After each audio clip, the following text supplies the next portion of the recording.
So these Better Climate Challenge, this is a U.S. Department of Energy product, and it says greenhouse gas emissions reduction audits, taking energy audits to the next level. So it was just a year ago that this got posted and presented. So Michelle found this, and I came across a webinar on the subject by these authors. So I've captured their slides and we'll try to summarize the content, focusing on where it differs from our SAFE RFP. And before we start, I want to thank Stu Graves for bringing forward this renewed focus on greenhouse gas emissions. So the comments from the presenter are taking energy audits to the next level, and first and foremost, use less.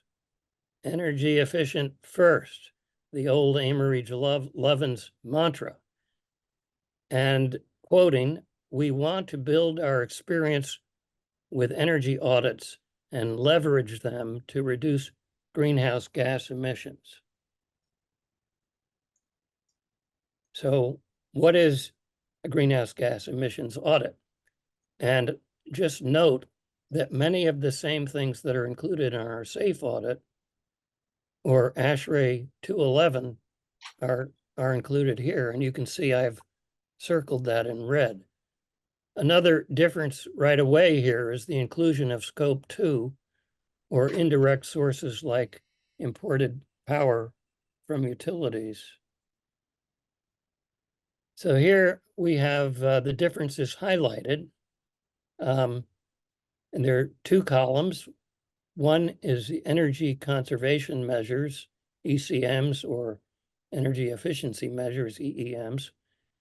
And then in the green, what they're considering the emissions reduction measures. And I would just point out that in our RFP, we make these two comments: recommend options for adding renewable energy sources, and make recommendations for converting fossil fuel equipment to all electric operation and removing fossil fuels from the site. So maybe we get half a checkpoint in these, but one thing that's clearly different is the one that's labeled low, no GWP refrigerants. That's global warming potential refrigerants. And there's more on that later. But they say it's really important to look at all of these items cohesively. There's a lot of interactivity. Look to leverage efficiency to right-size electrification equipment, such as heat pumps. So we're familiar with that argument. They've broken up the audit into 4 tasks, and we don't specifically do that in ours, but they're the same items: data collection, on-site inspections, analysis, and implementation. But they do make perhaps a stronger point on emphasizing the stakeholders and involving facilities. I think we can make that stronger in our RFP, at least based on the experience at Hanover. And I'll comment a few times as we go along on things I think we could do better. So here's the task 1, data collection. This is where scope 1 and 2 emissions are calculated. And this is an interesting point. And when setting targets, work with your auditor to determine appropriate emissions factors. These emission factors can really influence the outcome. So you look at the graph, you can see the line at 2021, the left side depicting historical data, and to the right, a projection of the future showing the renewable share increasing relative to fossils. So if you just look at the historical emissions, you may not get a full picture. So you need to look at your utility and consider your region. And are you likely to see a greening of the grid, for example? And they cite an example where an organization was trying to replace natural gas with electricity and was not seeing much difference in terms of emissions reductions until they took a closer look at these emissions factors. So this is clearly something new. And the target setting corresponds to our SAFE audit targets, although it's expressed in reduction in emissions, 50% reductions, which indicates a serious deep energy effort here. And the reduction in emissions may or may not be in alignment with the energy reductions. So people who have signed up for the Better Climate Challenge have already committed to 50% emissions reductions over the next 10 years. In our cases, many SAFE communities have environmental goals that can inform this targeting exercise. At Hanover, our commitment at the board level to achieve Scope 1 and 2 carbon neutrality are front and center as we work with the architects on implementation. And I'm quoting here, reduce emission profile as much as possible to minimize the need for RECs or eliminate them altogether. And that would be great. But the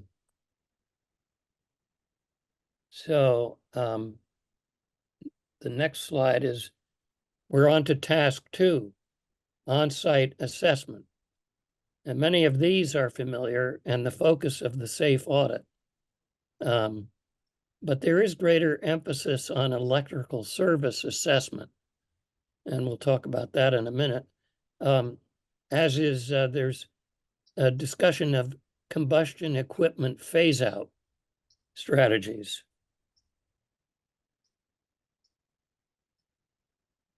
So still on on-site inspections, the first 3 bullets are the same as the SAFE audit and reflect ASHRAE 211. But the last 3 show what's new, outlined in green.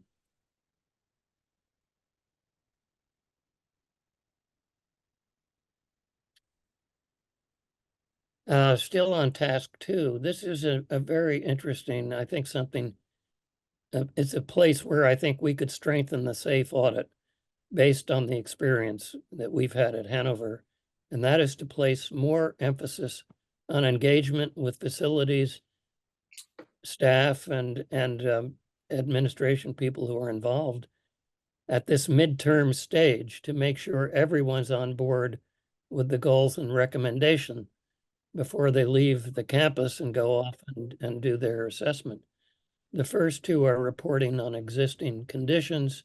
The last 3 are looking at potential reduction measures. And task 3, they've left the campus, they're off crunching numbers. And so we're confronted with this new acronym, ERMs, emissions reductions measures, just when we were getting comfortable with energy efficiency measures. So task 3, this graphic clearly shows what's considered to be new with this audit, conveniently outlined in green.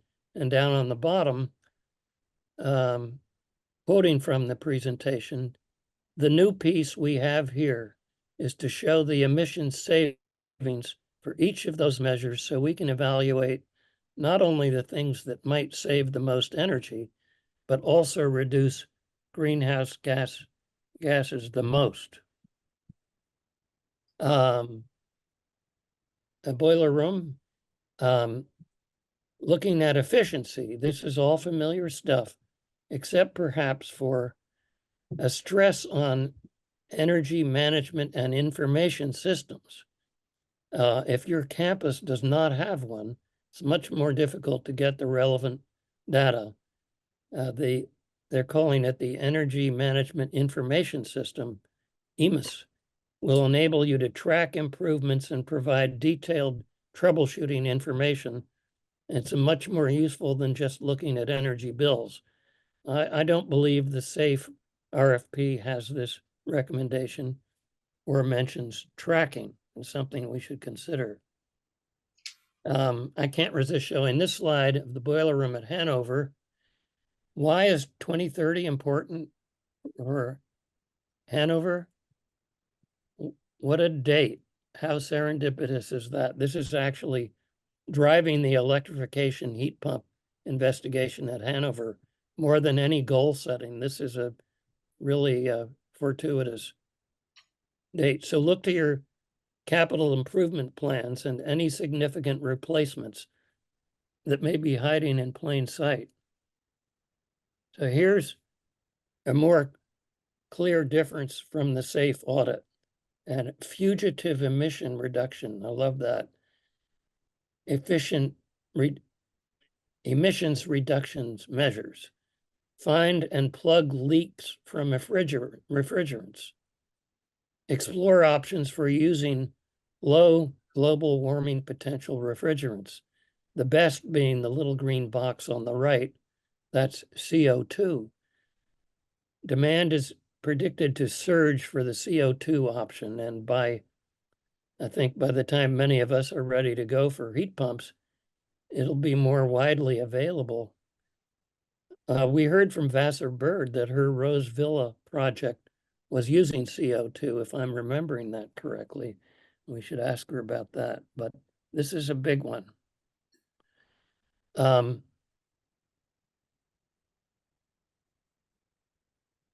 So here's renewable energy.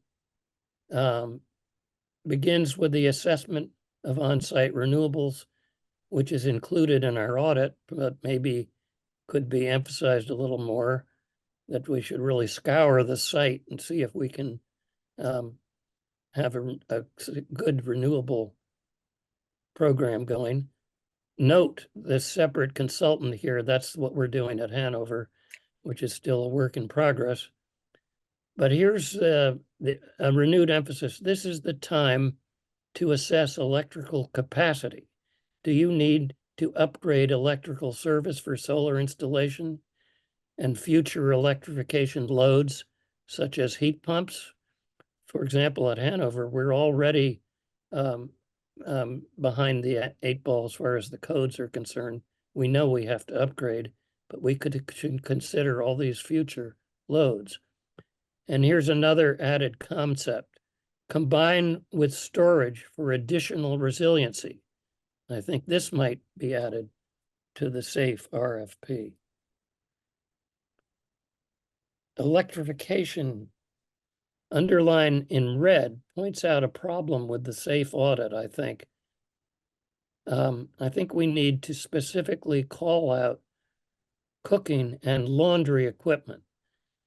We've just called out we need to make all our equipment upgraded, but this turns out to be the largest load at our community center, yet it was not recommended for upgrade. We need to strengthen this just as it is here. And we are looking at that now as our renovation project is going forward. Of note here is the mention of backup heating systems, and that's because in extreme cold, the heat pumps may not be adequate. This will be much less of a problem, of course, with a high performance building envelope, but how many of us are going to get that? Of interest, energy storage, particularly specifically heat, to boost the benefits of heat pumps and help with peak shaving. And they made this comment, which struck me where I live. I put it in caps. Electrification starts with efficiency. The more you can improve your envelope, the more you're going to be able to put in smaller heat pump systems. Passive approaches like improvements to the envelope and heat storage are stressed. And the heat storage is particularly large hot water tanks, which none of us have, to my knowledge, have been considering. Task 4, moving along here, implementation. You will see a table like this in a typical energy audit with savings, energy savings, cost savings, first cost, simple payback, etc. But the green column here, if you can, light green here, shows what's different. Emissions reduction numbers for each recommendation.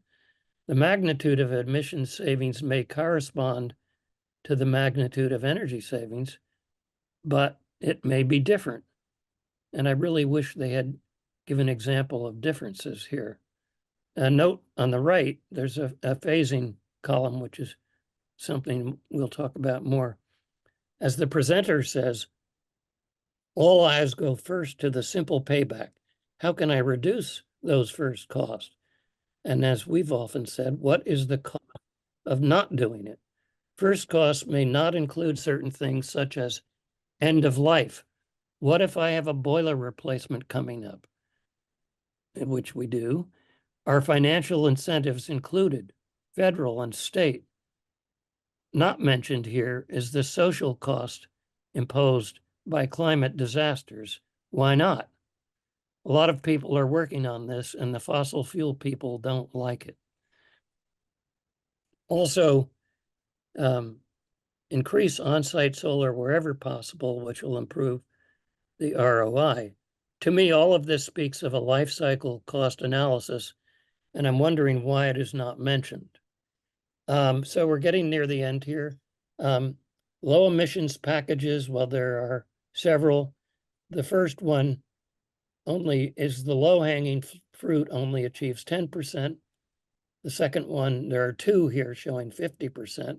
The first one includes all the upgrades, the efficiency upgrades. The third one only includes just going electrification, period. I wouldn't recommend that one, but anyway. And scenario 4 is the best, includes all of them. I'm kind of moving along. So task 4, implementation. Develop scope, item 3, kind of breezes over a significant design project. I think this is when the architects and engineers become involved in creating construction documents suitable for bidding. And we can talk more about this afterwards. This is my last slide. I think this is an interesting way to look at how these projects might be phased in over a 10-year timeframe. And in all of this, there is no mention of embodied carbon. And that's something Stu Graves has pointed out. I believe that's because this audit, like ours, is not a construction document, but is a guide for architect and engineering design documents where materials are specified and where carbon accounting can be addressed. So that's it, and I hope